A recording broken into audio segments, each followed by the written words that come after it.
Hello my dear students, welcome to Bhavya chemistry academy BCA। आज के इस वीडियो में हम बात करने वाले हैं चैप्टर 6 थर्मोडायनेमिक्स की, जो कि क्लास 11th की केमिस्ट्री का एक इंपॉर्टेंट चैप्टर है। और ये वीडियो लेक्चर CBSE और दूसरे स्टेट बोर्ड के स्टूडेंट्स के लिए बहुत ही यूजफुल होने वाला है। ये वीडियो लेक्चर 7 है, जिसका टॉपिक है Gibbs free energy and third law of thermodynamics. इस वीडियो में स्टूडेंट्स हम गिब्स फ्री एनर्जी के बारे में बात करेंगे, स्टैंडर्ड गिब्स फ्री एनर्जी के बारे में बात करेंगे, उसके अलग अलग कंसेप्ट्स को समझेंगे, उसकी डेफिनेशन, उसके फॉर्मूला और उसका इक्विलिब्रियम कांस्टेंट के साथ क्या रिलेशन है, और फिर हम एंड में थर्ड लॉ ऑफ थर्मोडायनेमिक्स की बात करेंगे। तो वीडियो बहुत ही इंटरेस्टिंग होने वाला है और बहुत ही इंफॉर्मेटिव होने वाला है, तो ध्यान से देखिएगा। तो वीडियो की हम शुरुआत करते हैं। सबसे पहला टॉपिक जो हम स्टार्ट करने वाले हैं उसका नाम है गिब्स फ्री एनर्जी। तो देखिए ध्यान से, इसको हम डेल्टा जी से डिनोट करते हैं। अगर हम थ्योरेटिकल डेफिनेशन की बात करें कि गिब्स फ्री एनर्जी की थ्योरेटिकल डेफिनेशन क्या है, तो किसी भी सिस्टम के पास जो एनर्जी अवेलेबल है, जो फ्री एनर्जी अवेलेबल है सिस्टम के द्वारा यूजफुल वर्क करने के लिए, उस फ्री एनर्जी को गिब्स फ्री एनर्जी कहते हैं। तो हम क्या कह देंगे? It is the free energy available for the system to do the useful work by the system। तो सिस्टम को जो यूजफुल वर्क करने के लिए जो सिस्टम के खुद के पास जो फ्री एनर्जी अवेलेबल है, उसको गिब्स फ्री एनर्जी कहते हैं। तो थ्योरेटिकल डेफिनेशन के हिसाब से गिब्स फ्री एनर्जी क्या हो जाएगी? Delta G is equal to minus W useful.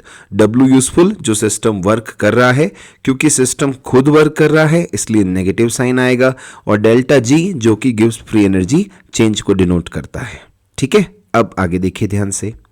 Gibbs free energy के फॉर्मूले से ही बात समझ में आ जाती है कि ये एक स्टेट फंक्शन है। यहाँ पे हम गिब्स फ्री एनर्जी चेंज की बात करेंगे, क्योंकि गिब्स फ्री एनर्जी की इनिशियल और फाइनल स्टेट पे वैल्यू डिपेंड करती हैं, और इसकी एक्यूरेट वैल्यू को डिटरमाइन करना बहुत ही मुश्किल है। इसीलिए हम गिब्स फ्री एनर्जी में चेंज डिटरमाइन करते हैं।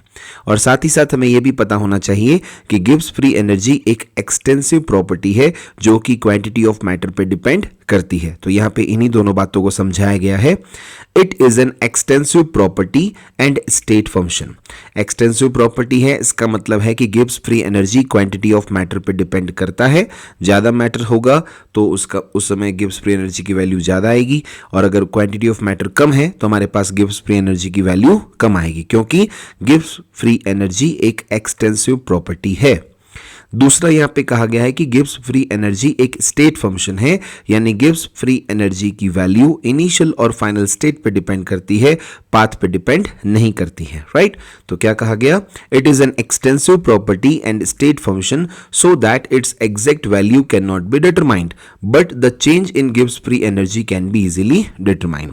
स्टेट फंक्शन है, इसलिए इनिशियल और फाइनल वैल्यूज को डिटरमाइन करना बहुत मुश्किल है, लेकिन change in Gibbs free energy को आराम से डिटरमाइन किया जा सकता है। अब हम अगर बात करें कि गिब्स फ्री एनर्जी की मैथमेटिकल डेफिनेशन क्या है, जहां पे मैथमेटिकल फॉर्मूला क्या लिखेंगे, तो हम ये कहेंगे गिब्स फ्री एनर्जी क्या है? Mathematically Gibbs free energy is a function which includes both enthalpy and entropy. Gibbs free energy एक ऐसा फंक्शन है जिसमें एंथैल्पी और एंट्रोपी दोनों शामिल होते हैं। तो G इज इक्वल टू आ जाएगा H माइनस TS। G क्या है? गिब्स फ्री एनर्जी, H क्या है? एंथैल्पी, S क्या है? एंट्रोपी, और T है टेम्परेचर, जिस पे बात की जा रही है। क्योंकि ये सारे स्टेट फंक्शन हैं, तो क्या हो जाएगा? Delta G is equal to delta H minus T delta S minus S delta T। क्योंकि यहाँ पे आपने टेम्परेचर और एंट्रोपी दोनों फैक्टर रखे हैं। टेम्परेचर कांस्टेंट है तो T डेल्टा S आएगा, और एंट्रोपी कांस्टेंट है तो S डेल्टा T आएगा, और जब कुछ भी मेंशन नहीं है तो हम दोनों को यूज करेंगे। तो delta G is equal to delta H minus T delta S minus S delta T। ठीक है, अब आगे देखिए स्टूडेंट्स। अब हम जानते हैं एट कांस्टेंट टेम्परेचर क्या होगा? Delta T zero. Temperature constant रहेगा तो डेल्टा टी क्या आएगा? जीरो आएगा। तो हम ऊपर वाले फॉर्मूले में डेल्टा टी की वैल्यू जीरो रख देंगे। सो क्या आएगा हमारे पास equation? Delta G is equal to delta H minus T delta S. कब आएगा? जब कांस्टेंट टेम्परेचर होगा, डेल्टा टी जीरो होगा। तो डेल्टा जी हमारे पास आएगा delta H minus T delta S. इस इक्वेशन को गिब्स हेल्महोल्ट्ज इक्वेशन कहते हैं, जहां delta G Gibbs free energy change को रिप्रेजेंट करता है, डेल्टा एच एंथैल्पी चेंज को डिनोट करता है, और डेल्टा एस एंट्रोपी चेंज को रिप्रेजेंट करता है। तो यही बात यहाँ पे कही गई है। This equation is called as Gibbs Helmholtz equation. Here delta H and delta S are the enthalpy and entropy changes. ठीक है, अब यहाँ पे एक बात और हमें अच्छे से ध्यान रखनी है कि गिब्स फ्री एनर्जी की बेसिस पे किसी भी प्रोसेस का जो ओवरऑल क्राइटेरिया है कांस्टेंट प्रेशर और कांस्टेंट टेम्परेचर पे वो रिप्रेजेंट किया जाता है। यानी अगर आपको गिब्स फ्री एनर्जी का वैल्यू दे रखा है, साइन दे रखा है, तो आप बता सकते हैं कि ओवरऑल क्राइटेरिया ऑफ स्पॉन्टेनिटी क्या है, क्या वो प्रोसेस स्पॉन्टेनियस होगा या नॉन स्पॉन्टेनियस होगा या इक्विलिब्रियम पे होगा। ये सारी जानकारी डेल्टा जी की वैल्यू से आपको मिल सकती है। तो यही बात यहाँ पे कही गई है। Gibbs free energy that is delta G denotes the overall criteria of spontaneity at constant pressure and temperature। constant pressure पे और टेम्परेचर पे जो स्पॉन्टेनिटी का ओवरऑल क्राइटेरिया है वो गिब्स फ्री एनर्जी से एक्सप्रेस किया जा सकता है। कैसे करते हैं तो देखिए ध्यान से। अगर डेल्टा जी का वैल्यू नेगेटिव है या डेल्टा जी लेस देन 0 है तो उस समय प्रोसेस स्पॉन्टेनियस नेचर का होता है। तो देखिए फर्स्ट पॉइंट क्या कहा गया है, if delta G is less than 0 और delta G is negative. Delta G का वैल्यू नेगेटिव में आ रहा है, साइन उसका नेगेटिव है या उसकी वैल्यू 0 से कम है, तो इन दोनों केस में क्या होगा, process is spontaneous in nature. Process spontaneous nature का होगा और अपने आप होगा, बिना किसी एक्सटर्नल एजेंट की हेल्प के होगा। ठीक है, सेकंड पॉइंट देखिए क्या कहा गया कि अगर डेल्टा जी पॉजिटिव है, उसकी वैल्यू 0 से ज्यादा है, तो प्रोसेस नॉन स्पॉन्टेनियस होगा, अपने आप नहीं होगा। तो क्या कहा गया, second point, if delta G is more than 0 और delta G is positive then it means that process is non spontaneous in nature. Process कैसा होता है, नॉन स्पॉन्टेनियस नेचर का होता है। ठीक है, अब आगे देखिए थर्ड पॉइंट की जब हम बात करें कि अगर डेल्टा जी की वैल्यू 0 होती है तो उसका मतलब है कि प्रोसेस इक्विलिब्रियम पे होगा। तो थर्ड पॉइंट देखिए, if delta G is equal to 0 process is at equilibrium. अब इसको थोड़ा सा डिटेल में बात करते हैं कि अगर डेल्टा जी 0 है तो इसकी वैल्यू हम जब गिब्स हेल्महोल्ट्ज इक्वेशन में पुट करेंगे तो क्या होगा, therefore Gibbs Helmholtz equation at delta G 0 will be. जब डेल्टा जी 0 रखा है, इक्विलिब्रियम है, तब गिब्स हेल्महोल्ट्ज इक्वेशन कैसे हो जाएगी, उसको कैसे रिप्रेजेंट करेंगे, तो delta H minus T delta S is equal to 0। आपने क्या कर दिया, डेल्टा जी की जगह 0 रख दिया, तो delta H minus T delta S is equal to 0 आ गया। तो delta H is equal to T delta S आया और टी आ जाएगा delta H upon delta S. So temperature at equilibrium is the ratio of enthalpy change and entropy change of the system. T क्या है, equilibrium पे जो temperature होगा। Delta S क्या है, enthalpy change of the system. Delta S क्या है, entropy change of the system. ठीक है, और ये टी क्या है, वो टेम्परेचर जहां पे सिस्टम इक्विलिब्रियम पे होगा, प्रोसेस इक्विलिब्रियम पे होगा। अगर इस टेम्परेचर से हाई टेम्परेचर की बात करें तो टी डेल्टा एस वाला फैक्टर ज़्यादा हो जाएगा और डेल्टा जी नेगेटिव आएगा, प्रोसेस स्पॉन्टेनियस होगा। इस टी टेम्परेचर से कम टेम्परेचर की बात करें तो डेल्टा एच डोमिनेट करेगा टी डेल्टा एस के कंपैरिजन में, डेल्टा जी पॉजिटिव आएगा और प्रोसेस नॉन स्पॉन्टेनियस होगा। तो कहने का मतलब जब कभी भी आपको किसी प्रोसेस का क्राइटेरिया पूछा जाए कि वो स्पॉन्टेनियस होगा, नॉन स्पॉन्टेनियस होगा, इक्विलिब्रियम पे होगा, तो सबसे पहले डेल्टा एच और डेल्टा एस की गिवन वैल्यूज़ की हेल्प से आप टी निकाल लीजिए। ये जो टी आएगा, ये टी क्या आएगा, टेम्परेचर एट इक्विलिब्रियम।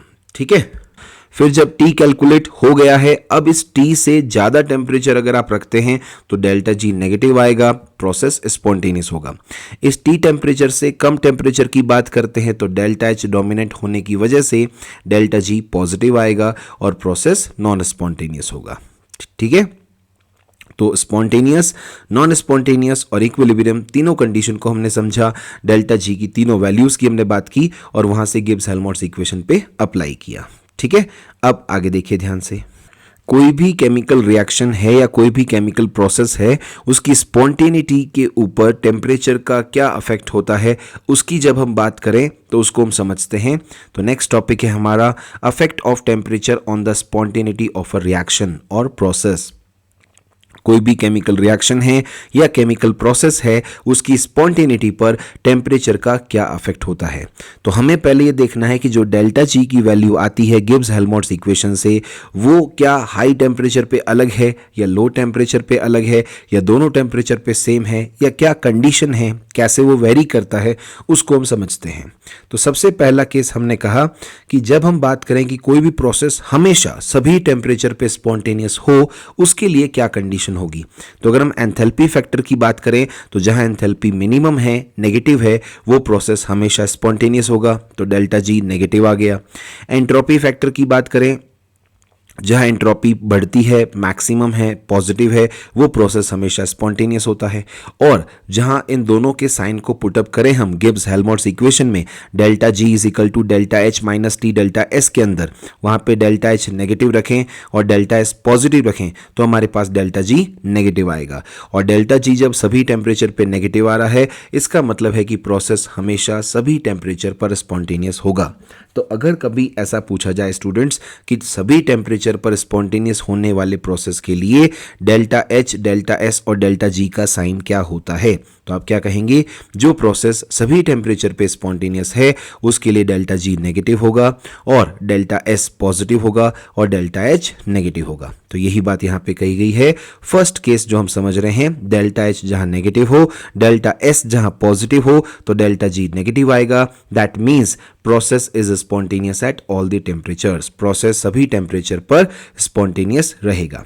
अब जस्ट इसका रिवर्स बात करें कि अगर डेल्टा एच पॉजिटिव हो जाए तो प्रोसेस कभी भी स्पॉन्टेनियस नहीं होगा, डेल्टा एस नेगेटिव हो जाए तो एंट्रोपी के अकॉर्डिंग प्रोसेस कभी भी स्पॉन्टेनियस नहीं होगा। और ये जब ये दोनों साइन पुटअप करोगे तो डेल्टा जी भी पॉजिटिव आएगा। और डेल्टा जी का पॉजिटिव आना क्या इंडिकेट करता है कि प्रोसेस सभी टेम्परेचर पर नॉन स्पॉन्टेनियस रहेगा। तो अगर कोई प्रोसेस सभी टेम्परेचर पर नॉन स्पॉन्टेनियस है तो इसका कंडीशन, तो उस प्रोसेस के लिए, उस सिस्टम के लिए डेल्टा जी क्या होगा, पॉजिटिव, डेल्टा एस क्या होगा, नेगेटिव, डेल्टा एच क्या होगा, पॉजिटिव। तो सेकंड केस को एक बार फिर से देखें, जब delta H enthalpy factor positive है, delta S entropy factor negative है, तो delta G Gibbs Helmholtz equation के अकॉर्डिंग पॉजिटिव आएगा, which indicates that process is non-spontaneous at all the temperatures। ठीक है, अब हम आगे बात करते हैं।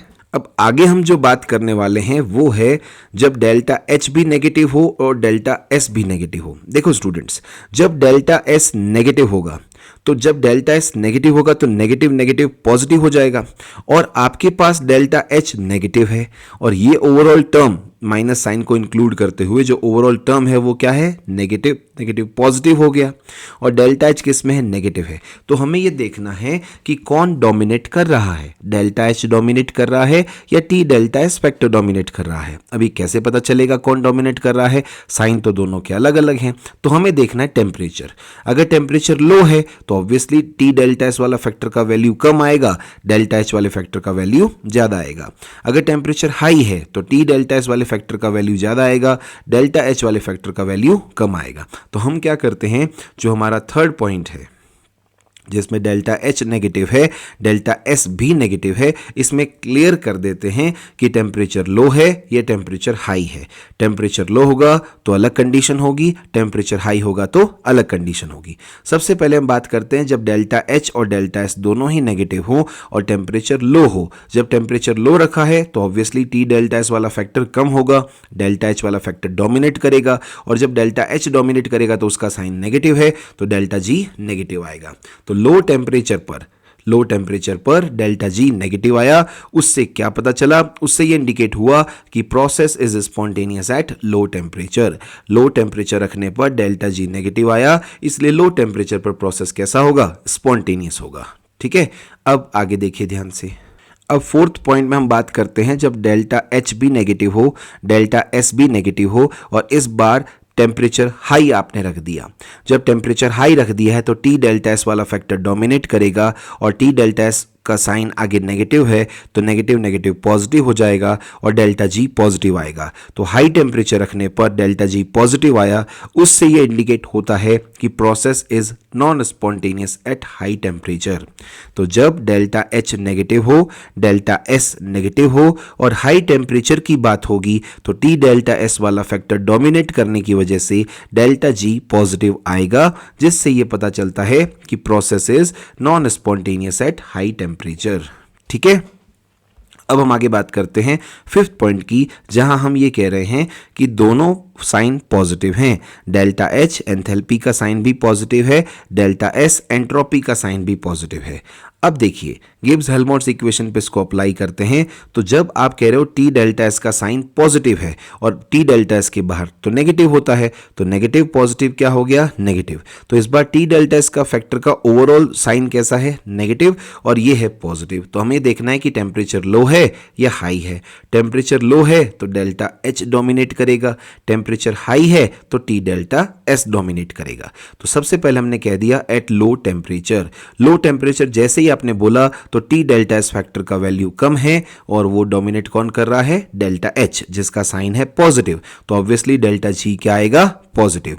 तो जब आपने एंथैल्पी चेंज पॉजिटिव रखा है और एंट्रोपी चेंज भी पॉजिटिव है और बात हो रही है लो टेम्परेचर पे, तो वहां पे डेल्टा जी क्या आएगा, पॉजिटिव। क्यों, क्योंकि डेल्टा एच डोमिनेट है। तो उससे क्या कंक्लूजन निकला कि process is non spontaneous at low temperature. क्योंकि लो टेम्परेचर पर डेल्टा जी पॉजिटिव आ रहा है, इसलिए लो टेम्परेचर पर प्रोसेस कैसा होगा, नॉन स्पॉन्टेनियस होगा। अब आगे पॉइंट नंबर 6 की बात करें, जहां डेल्टा एच भी पॉजिटिव है, डेल्टा एस भी पॉजिटिव है, और इस बार आप बात कर रहे हो हाई टेम्परेचर पे। हाई टेम्परेचर पे टी डेल्टा एस का साइन कैसा है, नेगेटिव है, क्योंकि टी डेल्टा एस तो पॉजिटिव है, उसके आगे ऑलरेडी नेगेटिव साइन होता है गिब्स हेल्महोल्ट्ज इक्वेशन में, पॉजिटिव नेगेटिव नेगेटिव आ जाएगा। और बात हो रही है हाई टेम्परेचर पे, तो डेल्टा एच के कंपैरिजन में T delta S factor dominate करता है, इसलिए डेल्टा जी का वैल्यू कैसा आएगा, नेगेटिव साइन के साथ आएगा। और जब डेल्टा जी नेगेटिव आ रहा है हाई टेम्परेचर पर, तो इसका मतलब ये निकला कि process is spontaneous at high temperature. High temperature पर प्रोसेस कैसा होता है, स्पॉन्टेनियस होता है। तो ये हो गया कंक्लूजन कि जब एंथैल्पी चेंज पॉजिटिव हो, एंट्रोपी चेंज पॉजिटिव हो और हाई टेम्परेचर पे बात हो, तो T delta S factor delta H factor के कंपैरिजन में डोमिनेट करेगा, तो डेल्टा जी नेगेटिव आएगा और प्रोसेस हाई टेम्परेचर पर स्पॉन्टेनियस होगा। तो इस तरह से हमने सभी अलग अलग कंडीशन को समझा कि टेम्परेचर का स्पॉन्टेनिटी ऑफ अ प्रोसेस पर क्या अफेक्ट पड़ता है। ठीक है, अब आगे देखिए। अब हम बात करते हैं नेक्स्ट टॉपिक की, जिसका नाम है स्टैंडर्ड गिब्स फ्री एनर्जी। देखो गिब्स फ्री एनर्जी होता है डेल्टा जी। जब हम स्टैंडर्ड बात कर रहे हैं तो ऑब्वियसली हम गिब्स फ्री एनर्जी का मेजरमेंट स्टैंडर्ड कंडीशंस पे कर रहे हैं। जब हम स्टैंडर्ड कंडीशंस की बात करते हैं तो 4 बातों का ध्यान रखना होता है कि अगर आप टेम्परेचर को इंक्लूड करते हो तो टेम्परेचर 298 केल्विन और 25 डिग्री सेल्सियस होना चाहिए। जब प्रेशर की बात करते हो तो प्रेशर 1 एटमॉस्फेयर होना चाहिए। जब सब्सटेंसेस की बात करते हो तो जो सब्सटेंसेस हैं, इलेक्ट्रोड्स हैं, जो भी सब्सटेंसेस हैं, अपने प्योर फॉर्म में होने चाहिए। और जब आप किसी सॉल्यूशन के कंसंट्रेशन की बात करते हो तो उसकी कंसंट्रेशन यूनिटी होनी चाहिए, 1 मोल पर लीटर होनी चाहिए या 1 मोलर होनी चाहिए। जब आपने चारों कंडीशन अप्लाई कर दी हैं, टेम्परेचर की, प्रेशर की, सब्सटेंस की और सॉल्यूशन की, तब इन स्टैंडर्ड कंडीशंस पर जो भी फिजिकल क्वांटिटी का मेजरमेंट किया जाता है वो सारी स्टैंडर्ड फिजिकल क्वांटिटी कहलाती हैं। तो क्योंकि हम बात कर रहे हैं standard Gibbs free energy change delta G not की, तो हम क्या कह देंगे, it is the Gibbs free energy determined at the standard conditions. Standard conditions पर जो आपने गिब्स फ्री एनर्जी डिटरमाइन किया उसी को ही स्टैंडर्ड गिब्स फ्री एनर्जी कहते हैं। और मैं फिर से रिपीट करा दूं, स्टैंडर्ड कंडीशंस क्या होती हैं। Number 1, temperature is equal to 298 kelvin और 25 degree Celsius. Number 2, pressure is equal to 1 atm. Number 3, substances must be present in their pure form. And number 4, concentration of the solution must be unity, 1 molar और 1 mole per liter. ठीक है, अब आगे देखिए ध्यान से। अब हम आगे बात करते हैं standard Gibbs free energy delta G naught और इक्विलिब्रियम कांस्टेंट जो Kc होता है उसमें क्या रिलेशन होता है। So our next topic is relation between standard Gibbs free energy delta G naught and equilibrium constant Kc। तो हम क्या कह देंगे, हम जानते हैं कि जब आप स्टैंडर्ड और non standard Gibbs free energy change की बात करते हो, तो standard Gibbs free energy change तो क्या हो गया, जो आपने स्टैंडर्ड कंडीशंस पे कैलकुलेट किया है। Non standard Gibbs free energy change किसी रिएक्शन के लिए क्या हो गया, जो आपने स्टैंडर्ड कंडीशंस को अप्लाई नहीं किया है, उस समय गिब्स फ्री एनर्जी चेंज क्या आया है। तो जो non standard Gibbs free energy change किसी रिएक्शन के लिए आएगा वो होगा डेल्टा जी आर, राइट। और जो स्टैंडर्ड कंडीशंस पे आएगा वो होगा delta G R naught plus 2.303 RT log base 10 QC। ये QC क्या होता है, इसको रिएक्शन कोशेंट बोलते हैं, इक्विलिब्रियम चैप्टर में आपने ऑलरेडी पढ़ रखा है। तो जो non standard Gibbs free energy change है वो दो प्रोडक्ट के, दो चीजों के सम के बराबर होता है। एक होता है delta R ji standard, right, standard Gibbs free energy change of a reaction plus 2.303 RT log base 10 QC। अब क्योंकि आप बात कर रहे हो इक्विलिब्रियम पे, क्योंकि इक्विलिब्रियम होगा तभी तो इक्विलिब्रियम कांस्टेंट का जिक्र होगा। तो इक्विलिब्रियम होने पर क्या होगा, delta R G is equal to zero.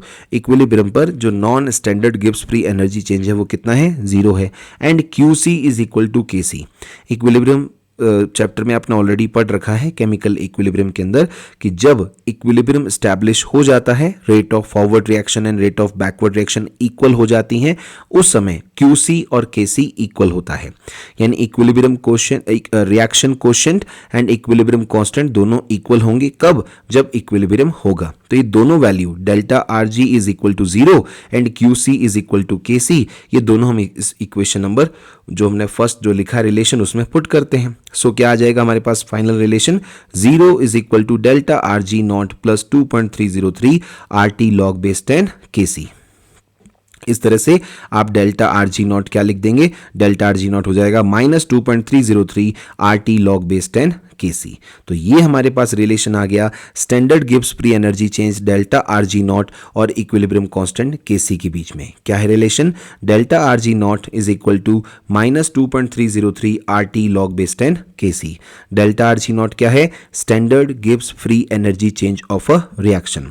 R क्या है, गैस कांस्टेंट। T क्या है, टेम्परेचर इन केल्विन जो हम यूज करते हैं। और KC क्या है, इक्विलिब्रियम कांस्टेंट। ठीक है, तो ये जो इक्वेशन 1 आपने लिखी है, this is the relation between delta R G naught and KC।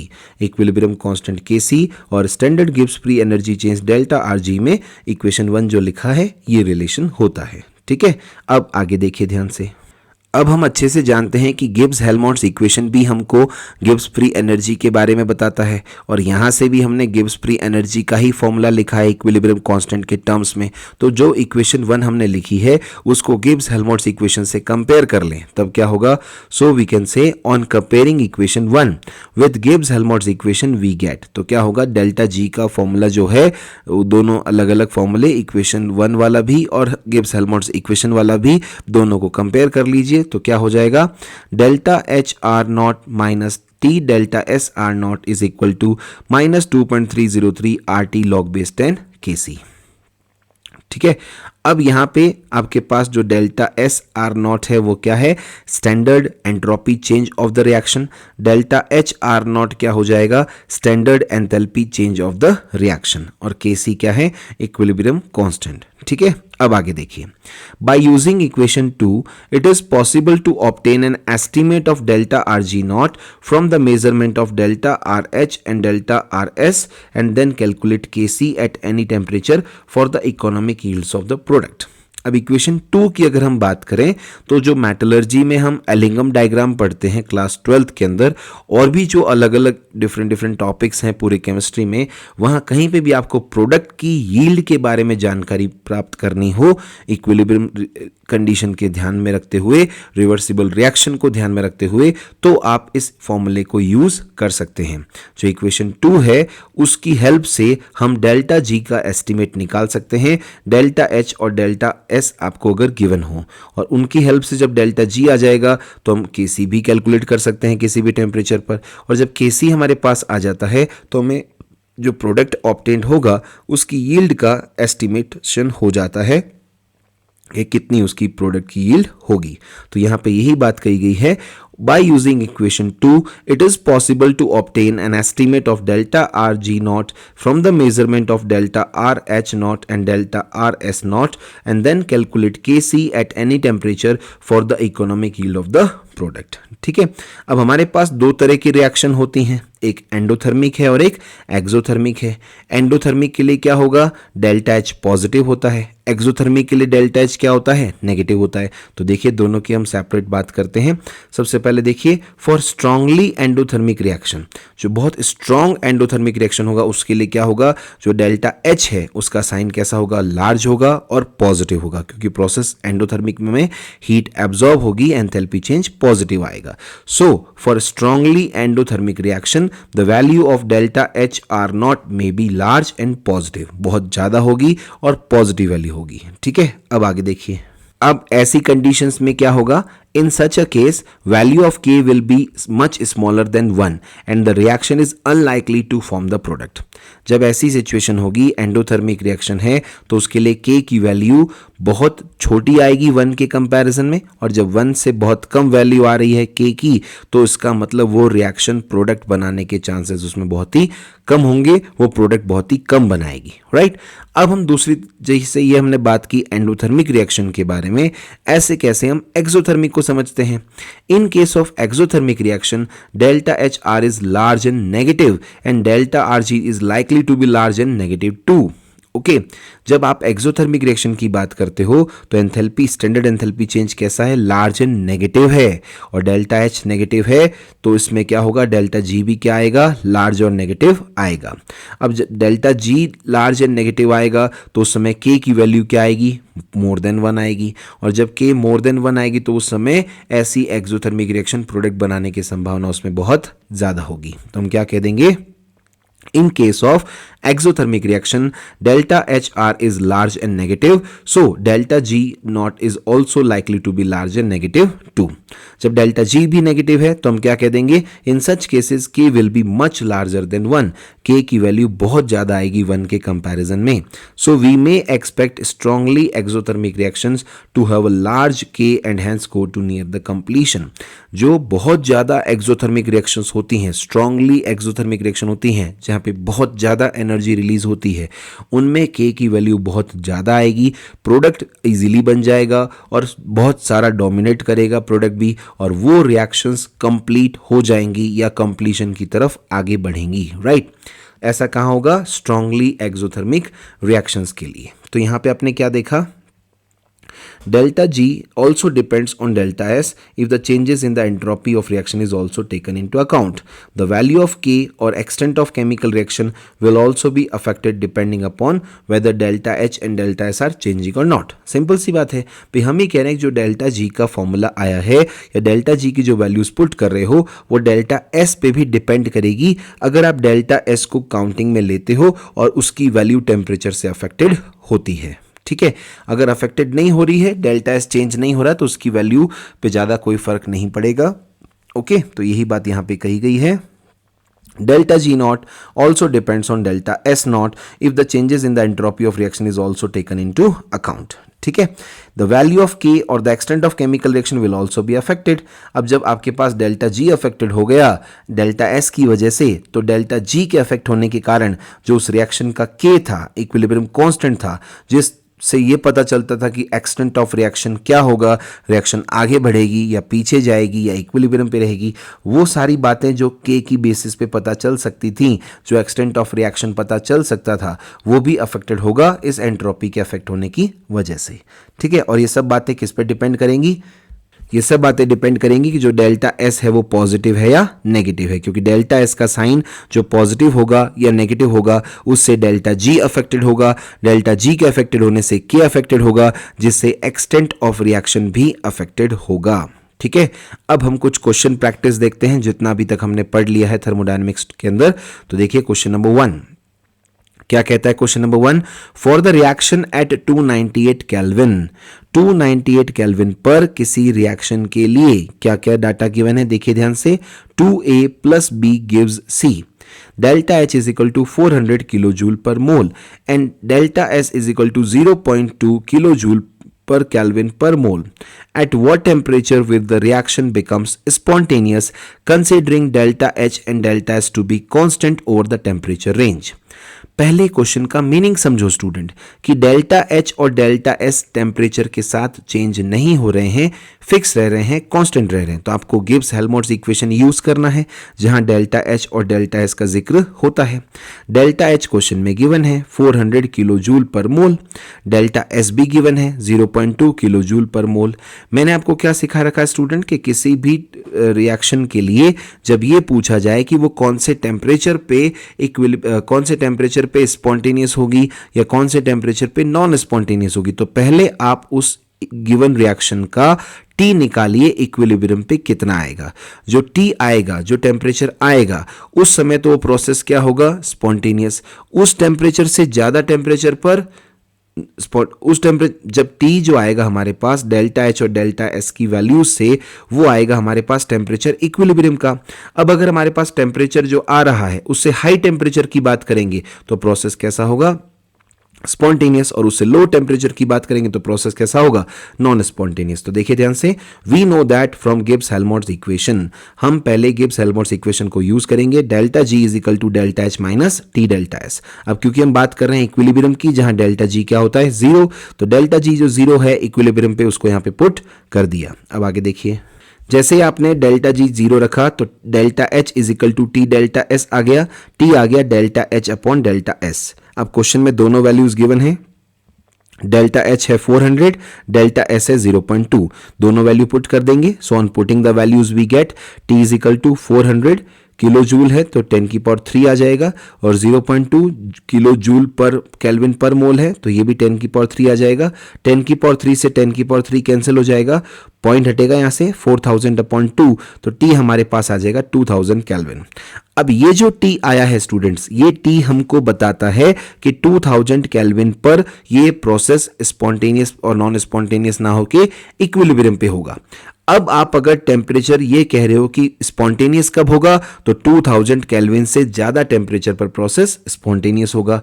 Process non spontaneous कब होगा, 2000 केल्विन से कम टेम्परेचर पर 1999 तक प्रोसेस कैसा रहेगा, नॉन स्पॉन्टेनियस। 2000 होते ही कैसा हो जाएगा, इक्विलिब्रियम, और 2001 होते ही कैसा हो जाएगा, स्पॉन्टेनियस। ठीक है, तो ये समझ में आ गया आपको स्टूडेंट्स कि टेम्परेचर 2000 केल्विन जो आया है यहां पर प्रोसेस इक्विलिब्रियम पे रहेगा।